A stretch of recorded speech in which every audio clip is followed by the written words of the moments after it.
Seulement 12%, c'est tout ce qu'il reste de la bande de Gaza sans présence militaire israélienne. Et c'est dans ce minuscule périmètre que s'entassent 2 millions de personnes.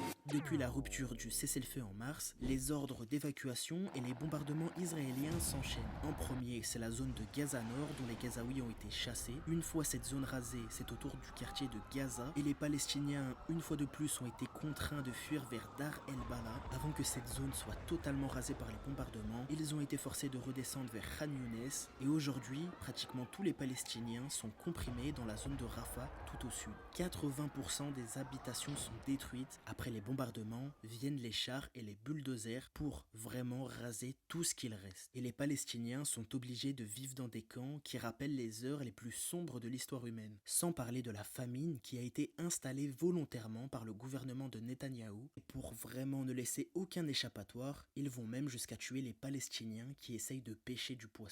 Je t'invite à republier cette vidéo car elle ne sera sûrement pas mise en avant par l'algorithme et dis-moi ce que t'en penses en commentaire, ça m'intéresse.